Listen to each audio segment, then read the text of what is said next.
It's time for Declare Your Independence with Ernest Hancock. Believe me when I say we have a difficult time ahead of us. But if we are to be prepared for it, we must first shed our fear of it. I stand here without fear because I remember that I am here not because of the path that lies before me, but because of the path that lies behind me. I remember that for 100 years we have fought these machines. And after a century of war, I remember that which matters most. We are still here! Tonight, let us make them remember we are not afraid!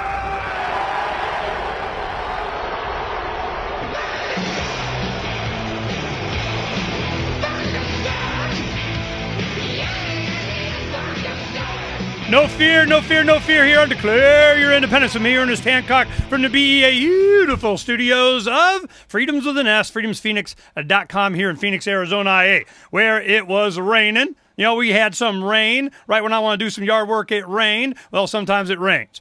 Well, I tell you, one thing that we talk about no fear on this show. There's been a gentleman that's been around for decades. I remember, him being in the news when I was just birthing some babies. We just got married. It's in the mid '80s to the '90s. Things start. The SNL scandal is going on, different things, and there was always this one guy doing his 1 minute.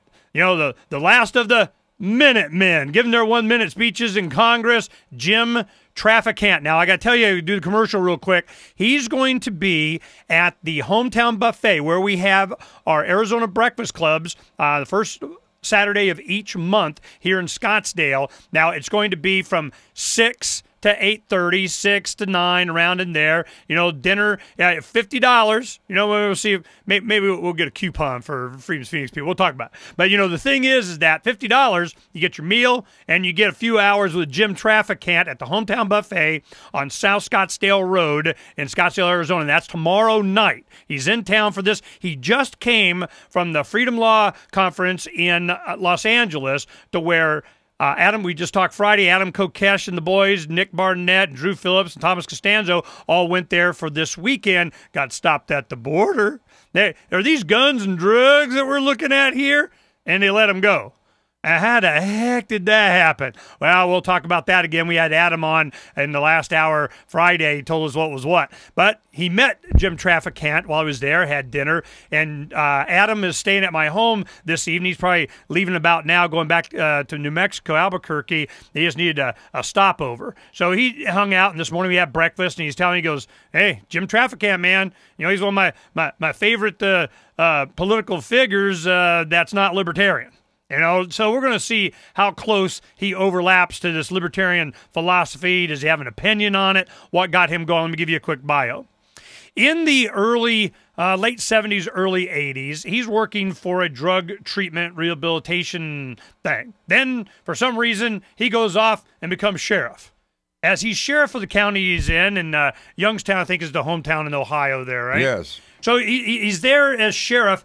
All of a sudden, the steel industry goes away. We start having all kinds of economic Rust Belt and problems going on back in the 80s.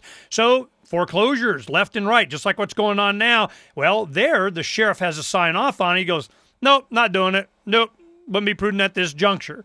He becomes popular. He runs for Congress. He's a congressman from Ohio from 85 to 2002, right? Yes. So this is someone that's been around a long time, and if you're involved in Ohio politics and congressional politics, you know where some bodies are buried. Well, it came up against Israel, the third rail, Israel, and that kind of, big giant heap of rocks in your backpack. So we're going to go ahead and talk. Let's introduce Mr. Jim Traficant. Welcome to the show. Glad to be on your show, Ernie. I heard nothing but good about you from Sheriff Mack and Adam Kokesh and Paymon and a lot of different people out there in California.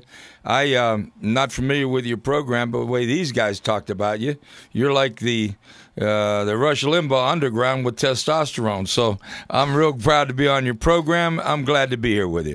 Thank you. And by the end of the show, you're going to see why. Now, don't start. Well, this is the one thing that, let's get some. We got like 4 or 5 minutes in this first segment, and I just want to get some stuff questions that expect from me to you. Here we go. In the beginning, in your government service, in the late 70s, I would imagine you were you were born in 41, 42.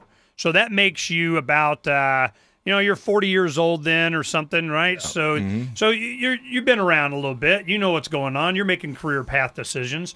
And you're working for a company that made its business out of drug treatment, okay? Was it a government thing? It was a government program, countywide, actually a mental health program dealing with addiction and education of young people, and I was basically hired to put and coordinate that program. It was the first multimodality drug treatment and education program in the state of Ohio. I'm very proud of that. Worked real hard. In fact, I got burned out working so hard on it. That's where I came from. Okay, now let's go ahead and talk about that a little bit, because you have early on in the 70s, we're right out of the 60s and 70s, the anti-war. We're going in, it's peace and love, and not so much peace and love, and then drugs. And drugs, okay? So then you have an early experience with the drug culture and so on, and you're going, is this drug war thing working out? Did you have an opinion back then? Were you doing the right thing? In retrospect, do you see that might have been a way to go? Give us your opinion. Well, I always felt that nonviolent drug offenders should be treated, shouldn't be incarcerated. And I saw a two-track system that exists in all of the judicial system. People who had some political influence were able to take care of their kids, and the other people were thrown to the wolves.